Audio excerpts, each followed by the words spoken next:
আজকে আমার নানা খালা নানি গরুর গাও ধোয়াচ্ছে। আপনারা দেখেন কিভাবে ধোয়াচ্ছে।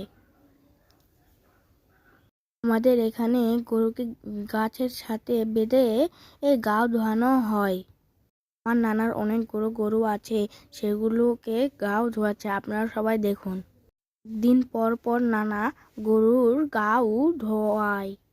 গরুদের গোসল না করালে গরুরা এখন গরমের দিনে শান্তি পায় না। এই জন্য যারা গরু পালেন তারা ভালো করেই বোঝেন।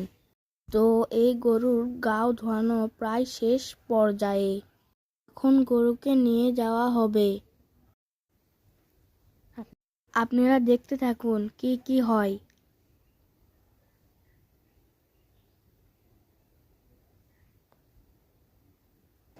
গরুকে এখন আমার নানা নিয়ে যাচ্ছে। গরু অনেক শান্তি পেয়েছে আজ। আমার নানা এখন গরুকে খুঁটার সাথে বাঁধিয়েছে।